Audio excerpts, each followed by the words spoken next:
नमस्कार मन की आशामध्ये आज मी तुम्हाला दाखवणार आहे छोलेची भाजी। तर पहा त्यासाठी लागणारं साहित्य हे पहा, कांदा लसूण अद्रक आणि एक टोमॅटो याची मी कच्चीच अशी पेस्ट बनवून घेतली आहे। तर हे तेल गरम करायला ठेवले याच्यात आणि याच्याला आता ह्याला फोडणीसाठी फक्त आपल्याला वापरायचं आहे थोडेसे जिरे, बस थोडेसे जिरे टाकायचे आणि थोडी मोहरी टाकायची। आता जिरे मोहरी तडतडली का मग हे आणि हे जे छोले आहेत हे भिजत घातलेले हे आपण कमीत कमी 6-7 तास तरी भिजत घालायचे पहा। आणि कुकरला उकडून घेतले तसे एकदम सॉफ्ट असे मऊ झाले पाहिजे, दबले पाहिजे लगेच बोटाने।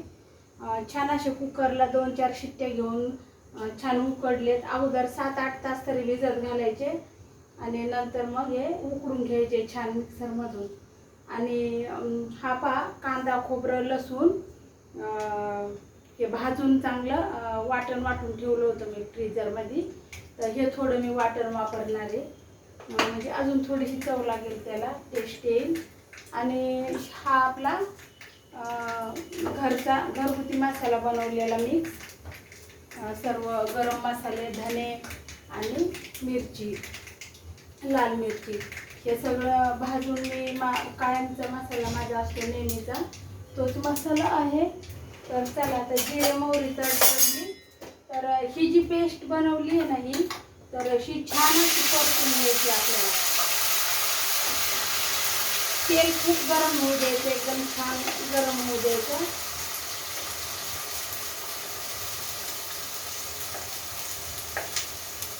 आणि तुम्ही हे कांदा खोबरं जे मी भाजलेला मसाला टाकणार आहे ना तर हा जरी नाही वापरला तरी सुद्धा चालतं।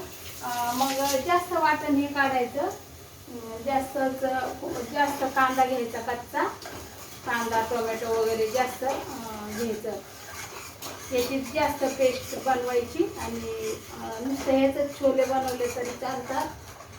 तर मी आपला आहे मसाला वाटलेला कांदा खोबरं लसूण भाजलेलं चांगलं लाल आणि त्याचं वाटण ठेवलेलं आहे तर मी ते थोडं वापरणार आहे। माझ्या मुलांना आवडतं असं, ते पण आवडतं वाटण टाकलेलं। खरं छोलेची भाजी तर पाहे असंच आहे। आणि मी ते छोलेचा मसाला वगैरे ते सुद्धा काय वापरत नाही, बाहेर ते भेटतो ना मसाला तो मी काय वापरत नाही आहे। तर याची चांगली 1-2-3 मिनिट चांगली पेस्ट परतून घ्यायची छान। तर हे पहा आता छान असं 3-4 मिनिटं परतून घेतलंय मसाला, छान तेल सुटले पायाला आणि खमंग असा वास आला, कलर बदलला आपलं केलेली पेस्ट त्याचा। आता त्याच्यामध्ये हळद आणि आपलं आवडीनुसार मसाला टाकायचा, त्याच्यामध्ये आवडीनुसार आपला मसाला टाकायचा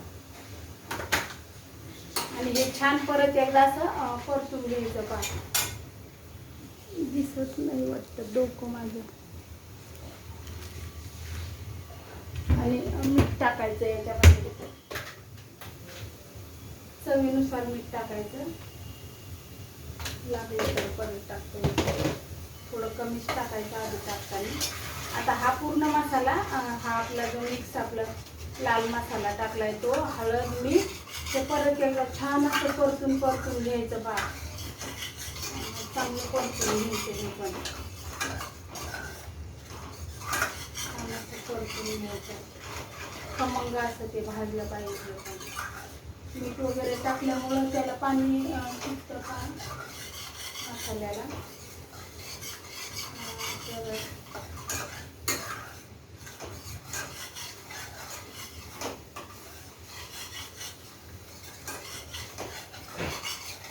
अशा प्रकारे छोलेची भाजी बनवून पहा, एवढी जबरदस्त होते, चविष्ट। तर हे पहा छान असं परतून झालाय हा पण मसाला। तर आता टाकूया आपण हे जे वाटण आहे ना तर हे वाटण टाकूया। तर हे पहा वाटण टाकले आता याच्यामध्ये, जे अगोदर मी मसाला वाटून ठेवला होता कांदा खोबरं ते भाजलेलं मसाला वाटून ठेवलेला तो टाकला पहा सगळा। आणि आता हे उकडलेले जे छोले आहेत ना हे काबुली चना पण बोलतात काही लोक, आता हे टाकायचं पाहिजे।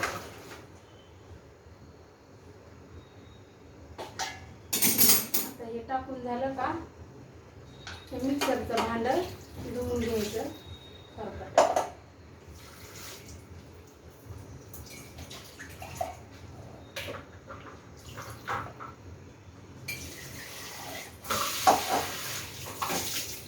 कोथिंबीर सुद्धा मी ते कांदा लसूणची कच्ची पेस्ट बनवली ना आणि टोमॅटो त्याच्यातच मी कोथिंबीर पण वाटली थोडीशी. कोथिंबीर वाटायची त्याच्याने खूप चविष्ट असं लागतं, चवदारपणा येतो खूप त्याच्याने. कोथिंबीर कच्चीच वाटायची आणि आपल्याला जसं घट्ट पातळ बनवायची आहे ना त्या पद्धतीने बनवायचं. जेवढं आपल्याला घट्टपणा ठेवायचा आहे त्या पद्धतीने आपण ठेवायचा.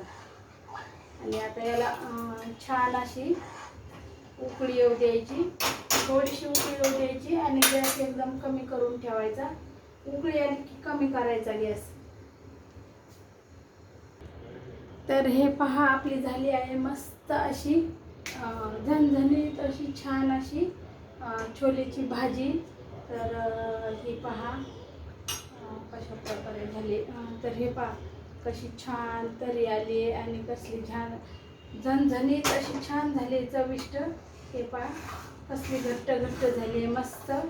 तर त्याबरोबर बनवले आहे मी पुरी आणि हे पहा पुऱ्या बनवल्या आहेत. आणि हे आहे इकडे कोकणी लोक आहेत ना तर ही लोक इकडं नारळी भात बनवतात असा कलर टाकून. तर हा गोड भात असतो, गूळ वगैरे टाकून केलेला. हा हे लाडू वरण भात. आणि आता हे पहा भाजी कशा प्रकारे झाली ती तुम्हाला मी दाखवते. काय मस्त अशी झणझणीत झाली आहे भाजी, छानच अशी छोलेची भाजी झाली पहा. एकदम जबरदस्त अशी छोलेची भाजी झाली, जबरदस्त म्हणजे अगदी.